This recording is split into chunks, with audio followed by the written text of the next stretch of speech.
Welcome back to the Nation Music Station, MuchMusic. Michael Aronoff, Michael Wanchic, Kenny Aronoff, and of course John Mellencamp. Three of the band. How big's the band now? We got same number as always. All right. Same number as always. It didn't grow any. It's kind of. No, we got a new guitar player though. All right. Larry left, and he's trying to get his own record deal going, and we got a guy named Dave Grissom. How long was Larry with you? 15 years. That's long enough, isn't it? Man, that's like family. Yeah, he used to pass papers at my parents' house. That's how I met him. That's how I got in the band. And how do you find someone to replace somebody like that? There was a guy that had always been on the fringe of the band for years, a guy named Dave Grissom, who Kenny was playing with when he joined the band 12 years ago. And then, in the meantime, he went down and played with Joe Ely for how many years? 6 to 7 years. That'll straighten you up. Yeah. He was the toast of Austin. Oh, is he? Yeah. He was kind of like family to us, too. You know, he was kind of on. He played on the Big Daddy record. Had a record called Big Daddy, and Dave played guitar. Yeah. And then Dave was playing guitar on this record. Did you say you had a record called Yeah. Big Daddy? Yeah, Yeah. it's like it was. Well, I didn't know if you knew about it. When's the last time you listened to it? I have never No. listened to it. we never listened to her. Never listened to it. Never. Tell me about Welcome Back, first of all, and we've seen more of them than we have of you. Popular guys. Yeah, very popular guys. And if they wanted to run for political office in this country, I'm sure we'd take them in. We kind of like the Three Stooges sitting here, you know that? All lined up? Curling. I guess I'm curly, yeah. Tell me about Carnegie Hall. You went and did 9 or 10 of the tracks from the new album? We did 9 songs off the new record, and then did about 10 old songs. And that was the first time that we'd really been on stage in 3.5 years. What did it feel like? Well, actually, it was kind of fun. The audience was really there for us. Charged, weren't they? Yeah, they were pumped up. And we didn't announce the show till 12 o'clock the day of to the public. And it was fun. Yeah, but it was kind of scary, I thought. Oh, yeah, until we got going. Yeah, see, we didn't know. anticipation was terrible, but the second we walked on stage and our crowd did their thing. Yeah, because, you know, with us, it's always the crowd. We're not any good. The crowd's great. They didn't know the lyrics. They didn't know the songs. They didn't know the lyrics. It's like one thing when you walk out and you know you're going to play songs they've heard before. But we played the first 9 songs they've never heard before. Yeah, but weren't they sing along with Get a Leg Up? And as soon as they got the hook, they were there. They got it. That was cool. Yeah, they were on it. We had our fans out there. And you did Hurt So Good? Yeah. Did you do Jack and Diane? No. No. I don't know. I wanted to do like a wide selection of songs, you know. I mean, some songs you get tired of doing, and I really had gotten bored with Her So Good. But it was fun doing it, because I hadn't done it for so long. You made a couple of comments. One after the fact. One was that going back and doing old tunes, sometimes you just throw them away because you think they've had their day.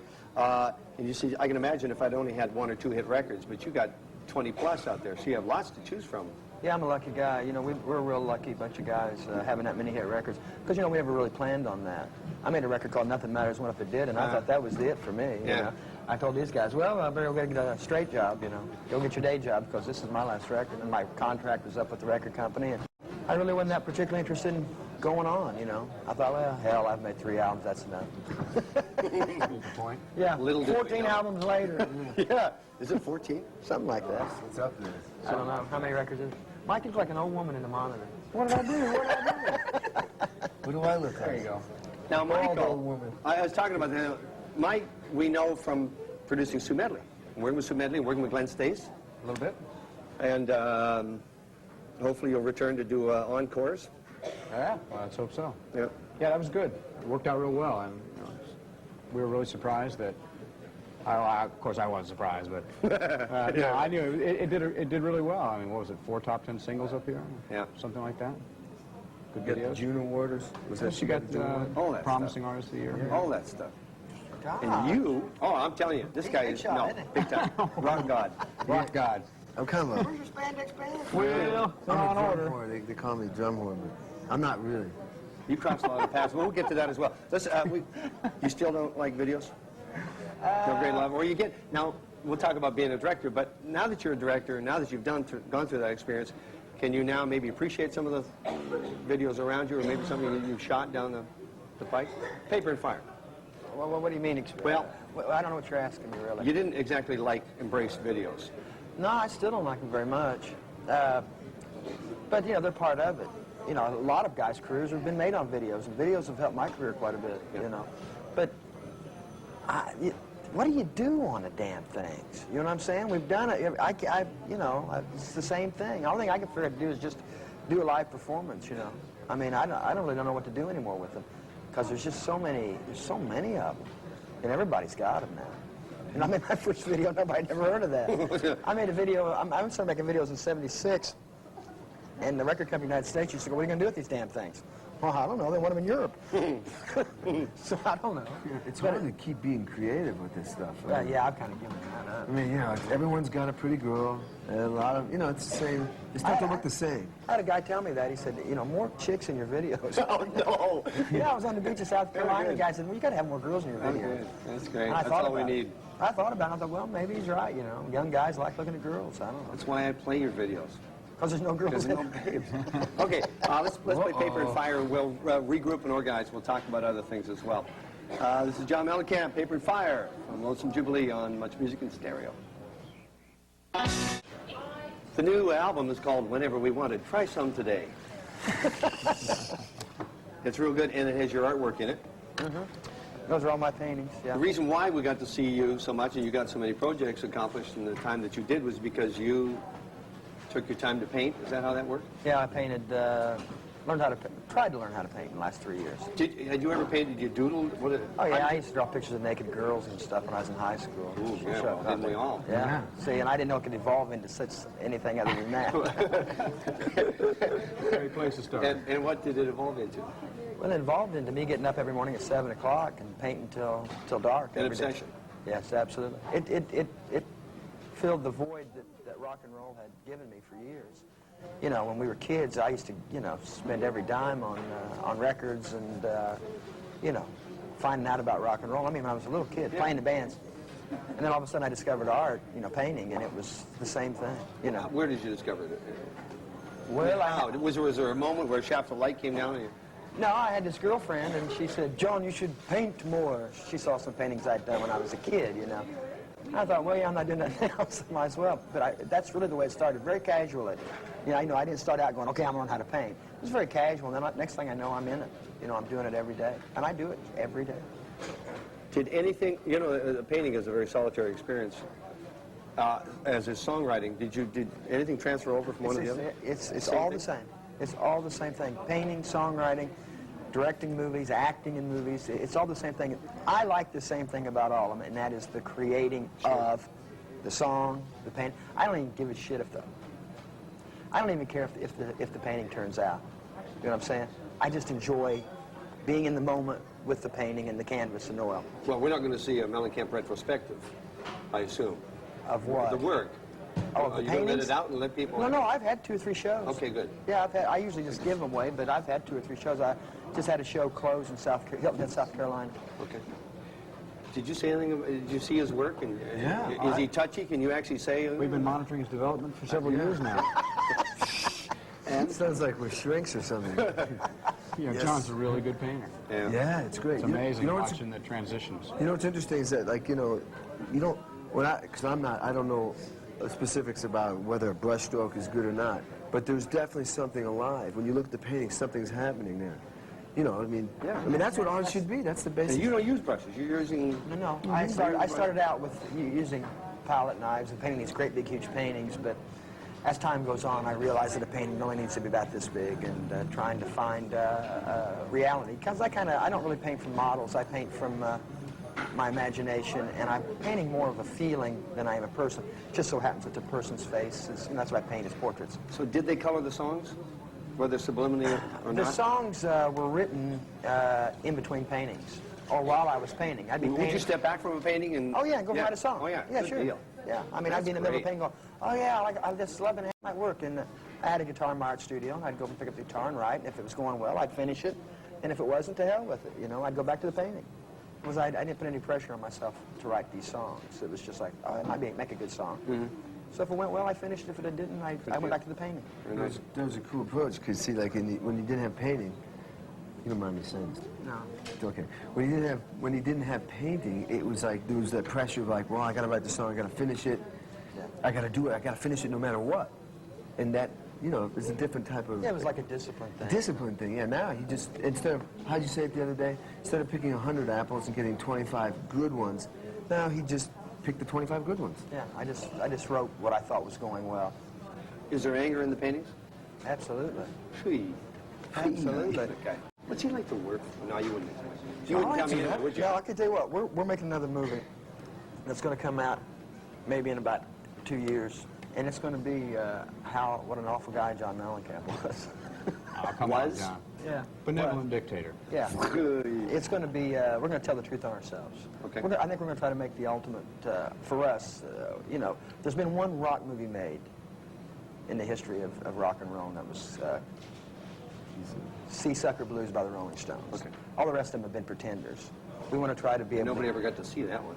I saw it. Right. Yeah. Yeah, You see it? Yeah. Yeah, but I'd like more people to see it. Yeah. I wish the world could see it. It's not coming to the Omnimax Theater near you, I'll tell you No, that. but we're planning. We hope to be able to make a movie in that tradition. Wow. And Yeah, tell no, the my truth. career. You know, like most people, you know, make these movies, and they're really pretentious. They're acting in them, you know. But we've got footage on ourselves dating back to the early '70s. This camera they're shooting now? Yep, that's Yeah. what that okay. is. Everything is going to be shot. We're going to interview all kind of people that like John Mellencamp, that don't like John Mellencamp, who's been fired by John Mellencamp, who still work for John Mellencamp. And what is the end result of this? It's going to be called Nothing Like We Planned. But to what end? Why? Why is the why? How come we're doing it? Yeah. Because rock and roll is so full of shit these days. I Yeah. mean, I can't stand it. I mean, it's so phony. And I think that, you know, people who like me will like something like this. Thank you, John. Thank you very much. Phew. I want to get back to your directing in just a second and several of those love scenes. But first, Kenny, I want to talk about working with Bob Dylan. I want to play some Dylan tunes. We all want to play some Dylan tunes. How did you where was the connection with him? Well, when I was doing some sessions, when he was painting, I was doing sessions, and I started working with this guy, Don Was, the Yeah. producer, and this was just one of Don's projects. And it was interesting, but I have to say, it was done in 4 days. The first day, the first day, you know, I was fortunate to work with Stevie Ray Vaughan. It was right before he passed, you know, had that unfortunate accident. And it was interesting. Bob is, he just kind of come in there and start playing, and I'd start playing, and the tape would start rolling.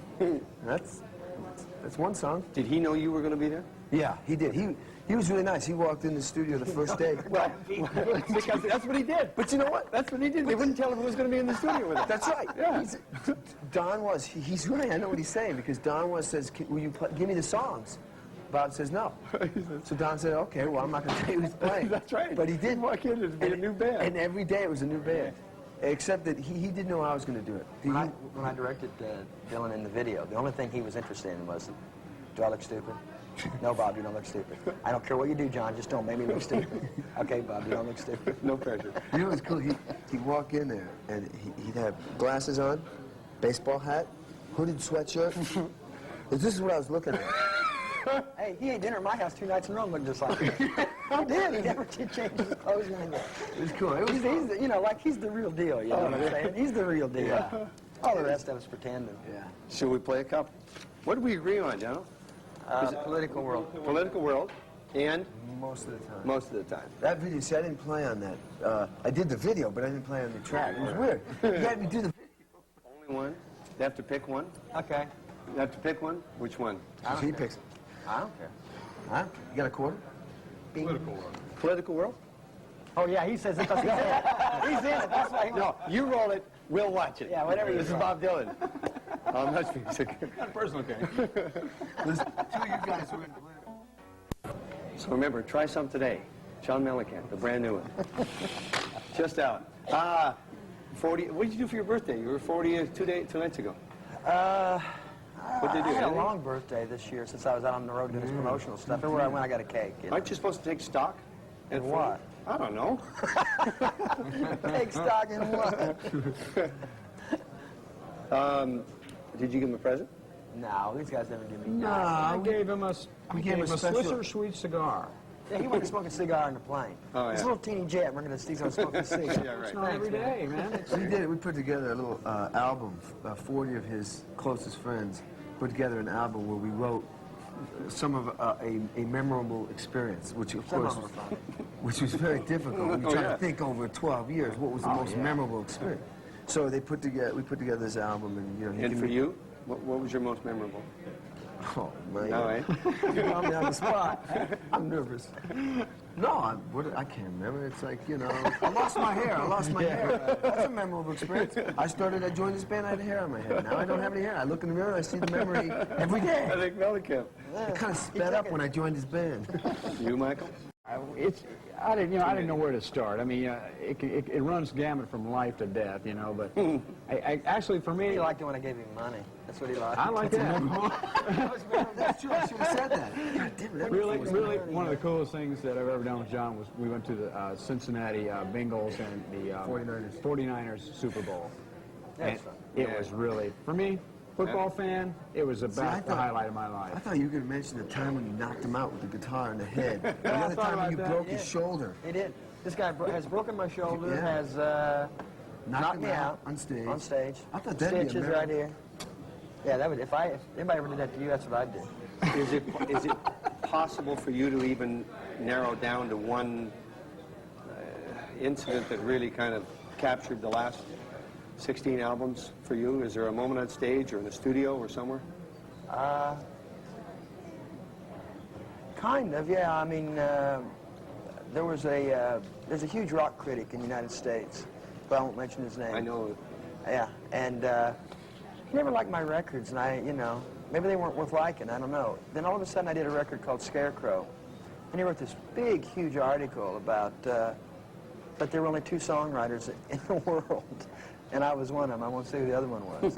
And he said every nice thing you could think of, and took back every mean thing he ever said. He said, I finally get this guy's records.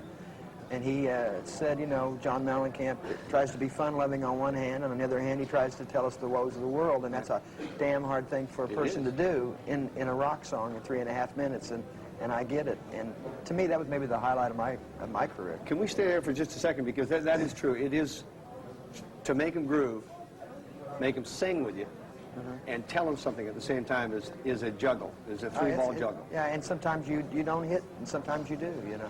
A lot of guys try it. I mean, and I'm lucky enough that I've had a couple songs that have actually worked in that format. Give me a couple. Paper and Fire is a good example. Jackie Brown, off the Big Daddy record. Song Big Daddy worked. They weren't hit records, maybe Big Daddy or something like that, but they were, you know, some of my better written songs. Small Town in a funny way touched a lot of people. You know, I mean, but, you know, people Big think... Houses touched a lot of people. Yeah. But see, those songs right there kind of made people think I'm like the keeper of the small town. And that's just not true, you know. People who know me, those are just 2 songs I wrote, but they touched a lot of people. And, you know, I'm lucky. Even if I just had those 2 songs, you know, I'd say, the hell with it. That's good enough for me, you know. Let me talk to the director for a second. Okay. Why did you want to do this project, you know, do your movie? Really? Yeah. You want to know the truth? Sure. Because I said I couldn't do it. That's why. Yeah. That's exactly why I did it, because so many people said, you can't make a movie for that type of money, because the movie initially was budgeted at $22 million, and they wanted, you know, Johnny Cougar in there singing and playing the guitar and being Prince with some high-heeled shoes, and I just said, I'm not going to do it. So 8 years later, Columbia Pictures took a shot and gave me a little bit of money, and we made the film, and they even said, you know, I don't know what this is going to be, you know, he can't make this film for this much, and we did, and the film turned out okay, you know. Have you seen it? Yeah, many times. And many, when it was, I mean, I saw it when it was a 3-hour film. Many stages. Yeah, it was 3.5 hours long. The Yeah. original edit was 3.5 hours. How long is it now? An hour 30. Okay. Yeah, there was a, you know, it's a Larry McMurtry film. There's a lot of characters in it, Yeah. you know, and I had to, like you were talking, I had to cut some characters out of the film. You know, there was this one little girl who was great in the film, and when we put it together, we just didn't need her. That's tough. Yeah, it was awful, and I hated it because I really liked the girl. Larry Crane, the old guitar player in my band, plays Bud Parks is the character I play, his little brother, and it was his girlfriend. And she was just, you know, an ancillary character, and we didn't really need her. So I kept some of the scenes in anyway, just because she was good in them. You know, she's a good actress. Tell people the name of the movie so they can watch for it. Falling from Grace. Okay, and it comes up February? February. February, very good. You like acting? It's pretty high, isn't it? Honestly, Yeah? No, not for me. Directing? I like directing. Bud Parks never knew his lines. So in order now, it's painting, writing, performing, or have your priorities? I think songwriting is still my favorite. When do you tour? When will we see? January. Here? Yeah, I don't know, here, January, February, March, somewhere in there.